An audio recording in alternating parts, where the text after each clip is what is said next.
Slasher films are the modern American version of Giallo. The influence is clear.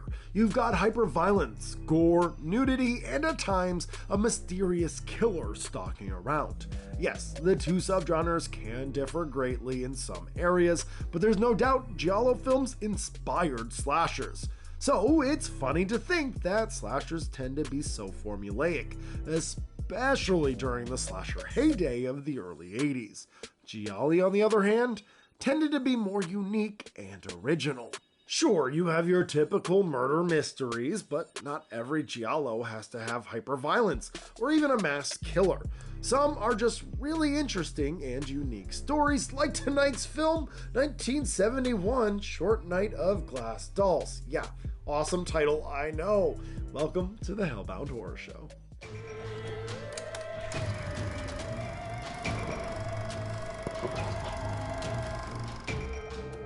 Short Night of Glass Dolls opens on an old man finding a corpse out in the open. He checks to see if the body's alive, but no response. Cops are called and the body is sent to the hospital for it to be looked at. They identify the body as George Moore. They determine that he is in fact dead, so they call the morgue. But what's this? Dead? I'm dead? Can't be. Through voiceover, you can hear the thoughts of George Moore, and he may not actually be dead. His brain seems to be alive, but it's murky. He tries to move or to call out, but is unable to do so. The only way out of this predicament is to try to remember how he got in this predicament in the first place. How did he end up on this table? Through flashbacks, we see the events that led to this moment, and we cut back and forth between the past and the present.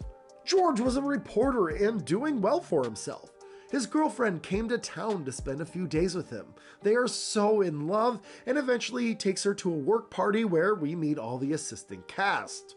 Are these all red herrings? One night after returning from a work call, George finds his girlfriend missing. She's supposed to be at the apartment, but he can't find her. All her clothes are still at his place. Her passport and money remain as well. There's no sign of struggle, so did she just leave with nothing on her back? George calls the police, but they don't seem interested in helping. After all, girls do go running away all the time in this town. George is not pleased with that answer, so he does some sleuthing himself. He talks with everyone at the party to see if anyone has some clues where she could have gone.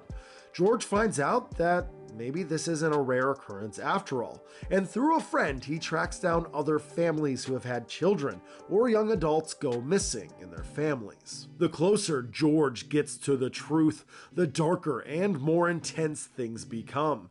His search leads him to Club 99, a music club, and it's here that the mystery unravels.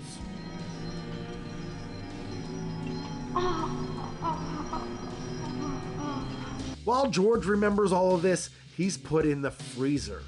Hey, you there. Can you hear me? Is it like this for you too? Maybe it's always like this when you're dead. And we can't go back to tell the others.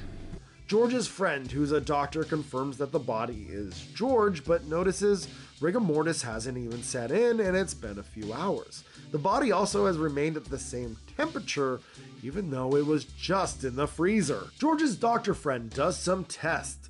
Yeah, the heart rate isn't there, but it's not reading 0, which is very strange.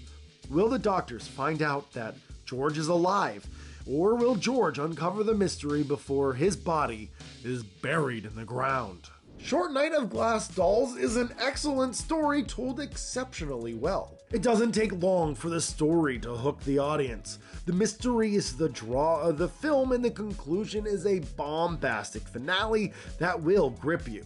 It's a bit political in tone and has shades of society written all over it. The music is also noteworthy, being composed by the one and only Ennio Morricone. He has composed over 400 movies, many of them being Italian films. Some notable ones are The Good, The Bad, and The Ugly, Dario Argento's Animal Trilogy, and Cinema Paradiso. So, memorable title, good music, great, beautiful scenic locales, luscious cinematography, and a unique and engaging story. What's not to love about Short Night of Glass Dolls? Well, if you prefer your Gialli with tons of blood and violence, you may be disappointed by this one. There's very little of the red stuff, and no stalking killer. There are some deaths and some dark ideas, but that's about it. Pacing is also an issue. It's slow and some parts drag. You want all the answers, and it feels like it takes forever to get to the good stuff, and when the good stuff finally happens, it's over in the blink of an eye. There are many Giallo that rely solely on their bombastic reveals, and while Short Night of Glass Dolls does benefit from its ending, it's not the only reason to watch this one. While not a perfect Giallo, especially for those hardcore horror fans, this is still a great one for those who love mystery. Short Night of Glass Dolls comes fully recommended. And that's all I have for tonight, so thank you so much for watching, and stay spooky, everyone. I love that you stayed till the end of the video, and I love Giallo films. So let me know what Gialli are worth watching in the comments below. Thank you.